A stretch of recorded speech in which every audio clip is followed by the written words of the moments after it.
আজকে আমরা পঞ্চমতম সিরিয়ালে হযরতে সালেহ আলাইহিস সালাতু ওয়াস সালামের জীবন সংক্রান্ত বিষয়ে আলোচনা করব। ওনার জীবন থেকে আমাদের জন্য কি লাইফ লেসন রয়েছে, শিক্ষা রয়েছে, আমরা কোরআনকে সামনে রেখে সেই কথাগুলো বলবার চেষ্টা করব। সুন্নাহ থেকেও কিছু কথা এখানে আমরা সংযুক্ত করব ইনশাআল্লাহুল আজিজ। আমি আশা করব আমরা সকলেই যেন আন্তরিকভাবে ধৈর্য সহকারে কথাগুলো যেন আমরা শ্রবণ করতে পারি এবং শিক্ষা অর্জন করতে পারি। আল্লাহ তৌফিক দান করুক। সকলেই বলছে আল্লাহুম্মা আমিন। আদ জাতির ধ্বংসের 500 বছর পূর্বে হযরতে সালেহ আলাইহিস সালাতু ওয়াস সালামকে আল্লাহ তাআলা সামুদ জাতির কাছে নবী হিসেবে প্রেরণ করেছেন। আদ এবং সামুদ এই দুটি জাতি একই দাদা, যার নাম হল ইরাম, তার এটি বংশধারা। সামুদ জাতি আরবের উত্তর পশ্চিম এলাকায় বসবাস করত। তাদের প্রধান শহরের নাম ছিল হিজর, যা শাম দেশ অর্থাৎ সিরিয়ার অন্তর্ভুক্ত ছিল। বর্তমানে একে সাধারণভাবে মাদায়েনে সালেহ বলা হয়। আদ জাতির ধ্বংসের পর আল্লাহ সুবহানাহু ওয়া তাআলা সামুদ জাতিকে তাদের স্থলাভিষিক্ত করে পাঠিয়েছেন। তারাও আদ জাতির মতো শক্তিশালী এবং বীরের জাতি ছিল। তারা প্রস্তর খোদাই করে, পাথর খোদাই করে, পাহাড় খোদাই করে তারা শিল্প তৈরি করতে পারত, এতটা পারদর্শী তারা ছিল। সমতল ভূমির বিশাল অট্টালিকা তারা নির্মাণ করতে পারত এবং তাদের স্থাপনার নিদর্শনাবলী আজও ওই জায়গায় বিদ্যমান রয়েছে। এগুলোর গায়ে ইরামি ও সামুদি বর্ণনা লিপির খোদিত রয়েছে। অভিশপ্ত অঞ্চল হওয়ার কারণে এলাকাটি আজও পরিত্যক্ত অবস্থায় রয়েছে। কেউ সেখানে বসবাস করে না। পথ বলা জাতি হযরতে সালেহ আলাইহিস সালাতু ওয়াস সালামকে তারা প্রত্যাখ্যান করেছিল, যিনি তাদের কাছে সর্বপ্রথম তাওহীদের দাওয়াত দিয়েছিলেন। তিনি তাদেরকে মূর্তি পূজা সহ যাবতীয় শিরক এবং কুসংস্কার থেকে দূরে থাকতে বলেছেন। তিনি তাদেরকে প্রেরিত হওয়ার পরে এক আল্লাহ তাআলার দিকে আহ্বান জানিয়েছেন। তিনি তার যৌবনকালের পুরো উদ্যম শক্তির সময় তিনি নবুয়ত প্রাপ্ত হয়েছিলেন। বার্ধক্য হওয়া পর্যন্ত তিনি এই কওমের কাছে দাওয়াত দিতে থাকেন। কওমের দুর্বল শ্রেণীর কিছু লোক ছাড়া অসংখ্য অগণিত মানুষই তার উপরে ঈমান আনয়ন করেনি। প্রিয় উপস্থিতি, সামুদ জাতির পরিচয় এবং সেই সম্বন্ধে আমরা সরাসরি কোরআনুল হাকিম থেকে জানব। আল্লাহ সুবহানাহু ওয়া তাআলা সূরাতুল হুদ এর 61 নম্বর আয়াতে বলেছেন, ওয়া ইলা সামুদ আখাহুম সালিহা, আমি সামুদ জাতির নিকট তাদের ভাই সালেহকে পাঠিয়েছি। আমরা যে কথাগুলো বলবো সরাসরি কোরআন থেকে আমরা বলার চেষ্টা করব, সুন্নাহ থেকে বলার চেষ্টা করব। আমরা আমাদের মনমতো কোনো কথা, আমাদের ব্যক্তিগত কোনো কথা, পার্সোনাল কোনো কথা আমাদের বলবার কোনো সুযোগ নেই। প্রিয় উপস্থিতি, এই সামুদ জাতিকে আল্লাহ সুবহানাহু ওয়া তাআলা হিজর নামক এলাকায় প্রেরণ করেছেন, যেটা আল্লাহ বলেছেন ওয়ালাকাদ কাযযাবা আসহাবুল হিজরিল মুরসালিন। এই জনপদের মানুষ, হিজর অঞ্চলের মানুষ হযরতে সালেহ আলাইহিস সালাতু ওয়াস সালামকে অস্বীকার তারা করেছিল। ওয়া কানু ইয়ানহিতুনা মিনাল জিবালি বুয়ুতান আমিনিন, তারা সেখানে নিরাপদ বসবাসের জন্য ঘর কেটে জায়গা করে তারা গৃহ নির্মাণ করতে সক্ষম তারা হয়েছিলেন। ওয়া তানহিতুনা মিনাল জিবালি বুয়ুতান ফারিহিন, এবং তারা সেখানে নৈপুণ্য অবস্থায় পাহাড় তারা কেটে কেটে তাদের গৃহ ঘর বাড়ি তারা নির্মাণ করার জন্য চেষ্টা করে যেত। এছাড়া আল্লাহ তাআলা বলেছেন এরা এমন এক জাতি ছিল যারা কাযযাবা সামুদু ওয়া আদুন বিল কারিয়া, যারা কিয়ামতের দিবসকে অস্বীকার করেছিল। এরা কিয়ামতকে বিশ্বাস করত না, কিয়ামতকে তারা অবিশ্বাস এবং অস্বীকার করেছিল। আমরা সরাসরি কোরআনুল হাকিম থেকে সূরাতুশ শুআরা এর 142 নম্বর আয়াত থেকে আল্লাহ তাআলা যে কথাগুলো বলেছেন আমরা সরাসরি কোরআন থেকে শুনি। ইয ক্বালা লাহুম আখুহুম সালিহুন আলা তাত্তাকুন, যখন সালেহ আলাইহিস সালাতু ওয়াস সালাম তিনি নিজেই দাওয়াত দিয়েছিলেন, আল্লাহ তাআলা বলছেন যে তোমাদের মধ্যেই তোমাদের এক ভাই সালেহকে আমি প্রেরণ করেছিলাম তোমাদের কাছে, কিন্তু তোমরা তাকে ভয় করনি, তোমরা তাকে মানোনি, আল্লাহ তাআলার প্রতি বিশ্বাস স্থাপন তোমরা করনি। তিনি যেটা তার জাতিকে উপহার দিয়েছিলেন, বলেছিলেন আল্লাহকে ভয় করতে বলেছেন। তিনি বলেছেন ইন্নী লাকুম রাসূলুন আমিন, আমি তোমাদের কাছে একজন রাসূল আমাকে পাঠিয়েছেন আল্লাহ তাআলা। ফাত্তাকুল্লাহ ওয়া আতিউন, তোমরা আল্লাহকে ভয় করো এবং আমার আনুগত্য করো। ওয়ামা আসআলুকুম আলাইহি মিন আজর ইন আজরিয়া ইল্লা আলা রাব্বিল আলামিন। আল্লাহ তাআলা এখানে বলে দিয়েছেন যে হযরতে সালেহ আলাইহিস সালাতু ওয়াস সালাম বলেছেন, আমি তো তোমাদের কাছে কিছুই চাচ্ছি না, ইন আজরিয়া ইল্লা আলা রাব্বিল আলামিন, আমি যে প্রতিদান এবং পুরস্কার সেটা আমি আল্লাহর কাছে চাই। কার কাছে? আমি যদি কোনো মানুষের কাছে দাওয়াত নিয়ে যাই, নামাজের কথা বলি, ভিন্ন কোনো দাওয়াতের কথা বলি, কোনো ভালো কথা বলি, কোনো নেক কথা বলি, সুন্দর কথা বলি, তাহলে সেই জন্য আমরা দুনিয়াতে কিছুই চাইতে পারবো না, চাইতে হবে কার কাছে? আল্লাহর কাছে। সালেহ আলাইহিস সালাম একই কথা বলেছিলেন যে ওয়ামা আসআলুকুম আলাইহি মিন আজর, আমি তো তোমাদের কাছে কোনো প্রতিদান চাই না, ইন আজরিয়া ইল্লা আলা রাব্বিল আলামিন, আমি এর প্রতিদান শুধুমাত্র আল্লাহর কাছে চাই, যিনি আমাকে পাঠিয়েছেন তোমাদের কাছে। আতুতরাকুনা ফি মা হাহুনা আমিনিন ফি জান্নাতিন ওয়া আয়ুন ওয়া যুর'ইন ওয়া লাখলিন তালউহা হাদীম ওয়া তানহিতুনা মিনাল জিবালি বুয়ুতান ফারিহিন ফাত্তাকুল্লাহ ওয়া আতিউন। তিনি তাদেরকে বলেছেন, তোমরা এই যে সুন্দর সুন্দর ঘর নির্মাণ করো, অট্টালিকা নির্মাণ করো, খোদাই কাজ করো, কারুকার্য কাজ করো, অনেক ভালো কিছু তোমরা পারো, তোমরা কি মনে করো এটাই সব? এটাই জান্নাত, এটাই নাজ নেয়ামত, এটাই তোমাদের খাবার দাবার? অসংখ্য নেয়ামত দিয়ে তোমাদেরকে আমি আল্লাহ তাআলা ভরপুর করে রেখেছি। এত কিছু দেওয়ার পরেও তোমরা কি মনে করেছো এটাই কি সব? এখানেই সবকিছু মনে করেছো? বিষয়টি কিন্তু তা নয়, বরং এখানে এত কিছুর পরিবর্তে তোমরা মনে করতে হবে, বুঝতে হবে যে এগুলোই শেষ নয়, বরং পরকালের থেকে আরো উত্তম কিছু আল্লাহ তাআলা রেখে দিয়েছেন। সুবহানাল্লাহ পড়েন। তো তিনি এভাবে তাদেরকে দাওয়াত প্রদান করেছিলেন, অত্যন্ত চমৎকার ভাবে তিনি তাদেরকে বোঝাতে চেষ্টা করেছিলেন, বারবার তাদেরকে বোঝানোর চেষ্টা করেছিলেন। তিনি তাদেরকে কোরআনুল হাকিম থেকে সরাসরি দাওয়াত উপস্থাপন করেছেন, পেশ করেছেন, তাদেরকে তিনি বারবার বোঝাবার চেষ্টা করেছেন। সম্মানিত উপস্থিতি, তাদেরকে এত কিছু বলার পরেও সেই সামুদ জাতি হযরতে সালেহ আলাইহিস সালাতু ওয়াস সালামকে তারা অস্বীকার করেছিল।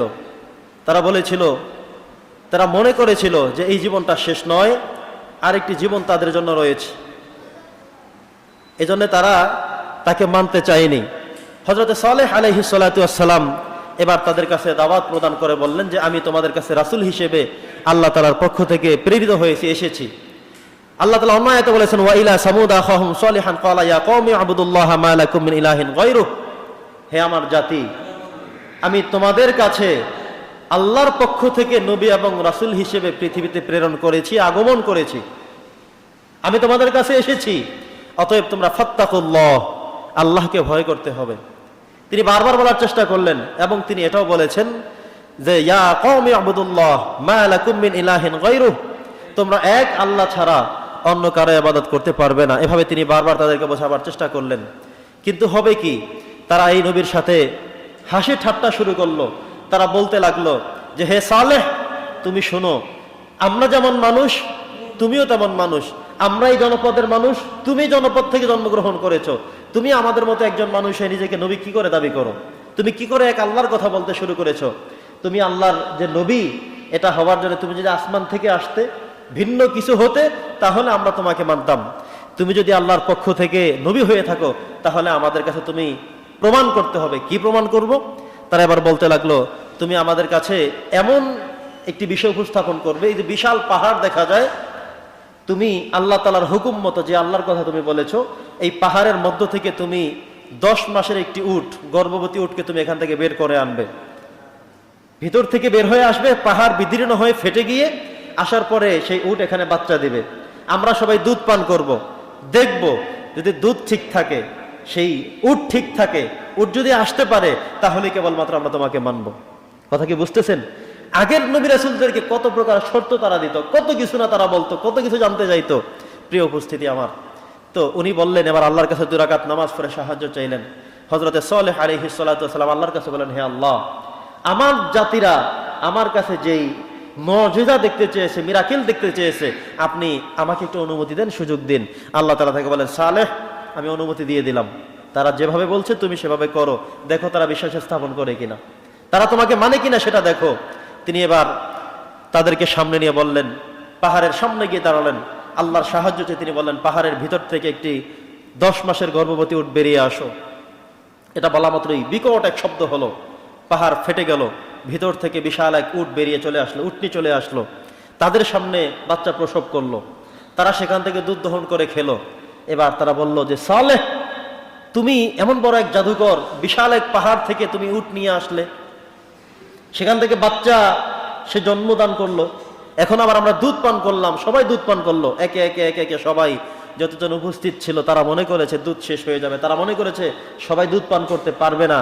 তো আল্লাহ তাআলার হুকুম মতো যেহেতু আল্লাহ তাআলা একটা মিরাকেল, একটা মুজিজা হিসেবে উটকে দেওয়া হয়েছে, অতএব এটার দুধ তো সহজে শেষ হয়ে যাবে না। সবাই সেখান থেকে পান করলো, সবাই তৃপ্তি সহকারে পান করলো, প্রত্যেকের উদরপূর্তি ভাবে পেট ভরে ভরে সবাই খেলো। তারা শুকরিয়া আদায় করলো না এবং তারা সেটাকে গ্রহণ করলো না, রিসিভ করলো না। তারা যে কথা বলেছিল যে আমরা তোমার আল্লাহর প্রতি ঈমান আনয়ন করব, বিশ্বাস স্থাপন করব, এবার খাওয়ার পরে বলল যে তুমি তো একজন জাদুকর মানুষ, তোমার থেকে তেমন জাদুকর মানুষ আর দেখিনি আর শুনিনি। অবশেষে তারা তার প্রতি বিশ্বাস স্থাপন করলো না। এরপরে তারা এই উটটিকে জবাই দিয়ে খাবে এমন চিন্তা শুরু করলো। হযরতে সালেহ আলাইহিস সালাতু ওয়াস সালাম বারবার তাদের কাছে বোঝানোর চেষ্টা করলেন, বারবার তাদেরকে বললেন যে না, তোমরা এই আচরণটার সাথে করো না, যদি এমন আচরণ করো তাহলে তোমরা নিজেরাই বিপদের মধ্যে পড়ে যাবে। তারা তার কোনো কথাই শুনলো না, বরং তারা সিদ্ধান্ত গ্রহণ করলো উটটিকে তারা মেরে ফেলবে। হযরত সালেহ আলাইহিস সালাতু ওয়াস সালাম, এই উটটি নিয়ে অনেক কাহিনী হয়েছিল সেখানে। মনে রাখতে হবে এই উট সাধারণ কোনো উট নয়, এটি আল্লাহ তাআলার একটি মুজিজা হযরত সালেহ আলাইহিস সালাতু ওয়াস সালামকে দিয়েছিলেন। এক একজন নবীর জন্য আল্লাহ তাআলা এক একটা মুজিজা দিয়েছেন, এক একজনের মুজিজার সিস্টেম এক এক রকম, ভিন্ন ভিন্ন মুজিজা আল্লাহ তাআলা দিয়ে দিয়েছেন, সুবহানাল্লাহ। তো সালেহ আলাইহিস সালাতু ওয়াস সালাম যখন দেখলেন আল্লাহর এই মুজিজা নিয়ে তারা খেলা করছে, ঠাট্টা বিদ্রুপ করছে, তারা তাকে মারধর করছে, তারা মারার সিদ্ধান্ত করে ফেলেছে, সালেহ আলাইহিস সালাম বারবার তাদেরকে বোঝানোর চেষ্টা করলেন, বলার চেষ্টা করলেন যে তোমরা যদি কাজ করো তাহলে আল্লাহর পক্ষ থেকে গজব চলে আসবে, আযাব চলে আসবে। তারা কোনো কথা কর্ণপাত করলো না, শুনলো না। তারা সবাই মিলে অন্ধকারের সময়ে রাত্রিবেলায় তারা সব মানুষ একত্রিত হয়ে মিলে এই উটটিকে মেরে ফেললো। হযরত সালেহ আলাইহিস সালাম খুব কষ্ট পেলেন, আল্লাহ তাআলা রাগান্বিত হলেন। ইতিমধ্যে তারা দুইটা সবচেয়ে বড় অপরাধ করে ফেললো। একটা অপরাধ হলো সালেহ আলাইহিস সালাতু ওয়াস সালামকে তারা অস্বীকার করলো। তাকে বলা হলো তুমি যদি মুজিজা এনে দেখাতে পারো তাহলে আমরা তোমাকে মানব। তিনি আনলেন, দেখালেন, প্রমাণ করলেন, একজন নবী হিসেবে একটি মিরাকেল দেখালেন, মুজিজা দেখালেন, উপস্থাপনা করলেন, কিন্তু তারা সেটা মানলো না, বিশ্বাস স্থাপনও করলো না। দ্বিতীয়ত যে মুজিজাটা পাঠানো হয়েছে এটা ছিল আল্লাহর পক্ষ থেকে একটি শক্তি, অলৌকিকত্ব, এটার সাথে সুন্দর আচরণ করা দরকার ছিল, ভালো আচরণ করা দরকার ছিল, কিন্তু তারা সেটা না করে রূঢ় আচরণ করলো, প্রহার করলো, এমনকি মেরে ফেললো, যেটা আল্লাহ তাআলা দুইটা কষ্ট খুব গভীরভাবে পেয়ে গেলেন। এটা মেরেই তারা ক্ষান্ত হয়নি, তারা এবার তৃতীয়বারের মতো সিদ্ধান্ত গ্রহণ করলো, সালেহকে আমরা যত কিছু বলি, যত ভয় দেখাই, কিন্তু সে তারা এক আল্লাহর কথাই বলে যাচ্ছে, সে আমাদের কাছে সেই দাওয়াতে দিয়ে যাচ্ছে, এবার সালেহকে মেরে ফেলতে হবে। নাউজুবিল্লাহ বলেন। হযরতে সালেহকে মেরে ফেলতে হবে, তাকেও রাখা যাবে না, কারণ সেও আমাদের কথা শোনে না। এটা হলো তাদের সিদ্ধান্ত। হযরতে সালেহ আলাইহিস সালাতু ওয়াস সালাম চিন্তার মধ্যে পড়ে গেলেন, টেনশনের মধ্যে পড়ে গেলেন, কি হবে, কেমন করতে পারবো আমি। আল্লাহ তাআলা তাদের সকল সিদ্ধান্তগুলো জানলেন। সালেহ আলাইহিস সালামকে আল্লাহ তাআলা বললেন, ইয়া সালেহ, আপনাকে আমি বলে দিচ্ছি, ওরা আপনার সাথে ইতিমধ্যে দুইটা অপরাধ করে ফেলেছে, বড় বড় ধরনের অপরাধ, যেটা মানবার মতো নয়, যেটা সহ্য করবার মতো নয়। তবুও আমি আল্লাহ তাআলা তাদেরকে এখনো আমার রহমতের চাদরের মধ্যে বেষ্টন করে রেখেছি। সর্বোপরি আমি সিদ্ধান্ত নিয়েছি, তারা তোমাকে যে কোনো মুহূর্তে, যে কোনো মূল্যে তারা তোমাকে মেরে ফেলবে। অতএব তার আগে তুমি কিভাবে পালাবে, কোথায় চলে যাবে, কেমন করবে, তুমি নিজে প্রস্তুতি গ্রহণ করো। আমি যদি তোমাকে বলে ফেলি তাহলে সাথে সাথে তুমি এখান থেকে চলে যেতে হবে, এখানে থাকার কোনো সুযোগ হবে না। প্রিয় বন্ধুরা আমার, যুগে যুগে যে সমস্ত জাতির কাছে নবী রাসূলদেরকে প্রেরণ করা হয়েছিল, প্রত্যেক জাতি তার নবীর সাথে, তার রাসূলের সাথে, আল্লাহর পাঠানো এই রাসূলদের সাথে, এই বার্তাবাহীর সাথে তারা খারাপ আচরণ করেছিল। ইতিহাস দ্বারা প্রমাণিত, একবার নয়, দুবার নয়, অসংখ্য অগণিত বার তারা তাদেরকে এভাবে হত্যার ষড়যন্ত্র করেছিল, মেরে ফেলার ষড়যন্ত্র করেছিল, দেশ থেকে তাড়িয়ে দিয়েছিল, তারা নির্যাতন করেছিল। এই কষ্টগুলো কিন্তু তারা যুগের পর যুগ করে এসেছিল। বন্ধুগণ আমার, ঠিক একইভাবে হযরতে সালেহ আলাইহিস সালাতু ওয়াস সালামের জাতীয় তাকে মেরে ফেলার জন্য সর্বোপরি সিদ্ধান্ত গ্রহণ করে ফেলল। আল্লাহ সুবহানাহু ওয়া তাআলা এবার সিদ্ধান্ত গ্রহণ করলেন এবং সালেহ আলাইহিস সালামকে বলে দিলেন যে তারা আজকেই আপনাকে মেরে ফেলার সব সিদ্ধান্ত চূড়ান্ত করে ফেলেছে। তো এই জন্য আপনাদের কাজ হলো আজকের দিনের মধ্যে আপনি এখান থেকে সরে যেতে হবে, আজকের দিনের মধ্যে এখান থেকে আপনি চলে যেতে হবে, এখানে থাকার সুযোগ নেই। আল্লাহ সুবহানাহু ওয়া তাআলা তাকে পরিপূর্ণভাবে জানিয়ে দিলেন, অবহিত করলেন, পরিপূর্ণভাবে জানিয়ে দিলেন। এবার সালেহ আলাইহিস সালাতু ওয়াস সালাম নিরাপদ জায়গায় চলে গেলেন। যেই সিদ্ধান্ত, যেই পরামর্শ দিলেন কে? যেটা বলতে হবে, কে সিদ্ধান্ত দিলেন? আল্লাহ তাআলা সিদ্ধান্ত দিয়ে দিলেন। এবার আল্লাহ তাআলা তাদেরকে আযাব দিবেন কিভাবে, যেটা কোরআনুল কারীমের সূরাতুল আরাফের ৭৮ নম্বর আয়াতের মধ্যে আসছে। আল্লাহ বলেছেন যে ফাআখাযাহুমুর রাজফা ফাআসবাহু ফি দারিহিম জাসিমিন। সুতরাং আল্লাহ সুবহানাহু ওয়া তাআলা একটি ভয়ঙ্কর এক ভূমিকম্পের সৃষ্টি সেখানে করলেন। এই ভূমিকম্প এমন ভাবে নড়া দিয়ে উঠলো, যে যেখানে দাঁড়ানো ছিল, যে বিল্ডিং এর মধ্যে ছিল, ঘরের মধ্যে ছিল, খোদাই করা কাজে ছিল, সেখান থেকে তারা পড়ে গিয়ে সেখানেই তারা মারা গিয়েছিল। এমন এক বিকট ভূমিকম্প সেখানে হলো। এই ভূমিকম্পের সাথে সাথেই অনেকে সেখানে পড়ে তাদের জীবন শেষ হয়ে গেল। আরেকটি কাজ আল্লাহ সুবহানাহু ওয়া তাআলা করলেন, যেটি সূরা হিজরের ৮৩ নম্বর আয়াতের মধ্যে আসছে। আল্লাহ বলছেন ফাআখাযাতহুমুস সাইহাতু মুসবিহিন। আল্লাহ তাআলা বিকট একটি শব্দের ব্যবস্থা করলেন, সব মানুষ দাঁড়ানো। এমন সময় এমন বিকট এক জোরে আল্লাহ তাআলার পক্ষ থেকে এমন এক শব্দ নাজিল হয়ে গেল, এই শব্দের সাথে সাথে প্রত্যেকের কানের পর্দা ফেটে, প্রত্যেকের মাথার ব্রেন, মগজ, এগুলো সব ফেটে চূর্ণ বিদীর্ণ হয়ে জমিনের মধ্যে তারা প্রত্যেকে লুটে পড়ে, সব মানুষগুলো মারা গেল। কথা কি বুঝতেছেন? কোন নবীর কথা বললাম?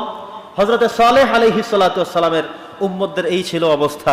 তারা তাকে মানল না, তারা তার থেকে একটি মিরাকেল চেয়েছিল, মুআজিজা চেয়েছিল। আল্লাহ তাআলা সেটাও দিয়েছিলেন। সেই মুআজিজা পাওয়ার পরে তাদের কথা ছিল তারা ইসলাম গ্রহণ করবে, ঈমান আনয়ন করবে, সেটাও তারা করলো না। এরপরে তাদের সিদ্ধান্ত ছিল সেটার সাথে ভালো আচরণ করবে, কিন্তু আল্লাহ তাআলার এই মুআজিজার সাথে তারা সুন্দর আচরণ করলো না, তাকে মেরে ফেললো। আল্লাহ তাআলা সেটাতেও কষ্ট পেলেন। সর্বশেষ যখন সালেহ আলাইহিস সালাম আল্লাহর পক্ষ থেকে একজন নবী, তাকে মেরে ফেলার জন্য সব সিদ্ধান্ত চূড়ান্ত করে তাদের পাকাপোক্ত করে যখন তারা রওনা হলো, আল্লাহ তাআলা সিদ্ধান্ত করলেন তাহলে এখন আর তাদেরকে আমি এই পৃথিবীতে রাখতে পারি না, কারণ এই পৃথিবী আমার নবী আমার পক্ষ থেকে তাদের কাছে বাণী পৌঁছালো, আর তারা সেটাকে অস্বীকার করলো। এই পৃথিবীতে থাকবার তাদের আর কোনো সুযোগ নেই।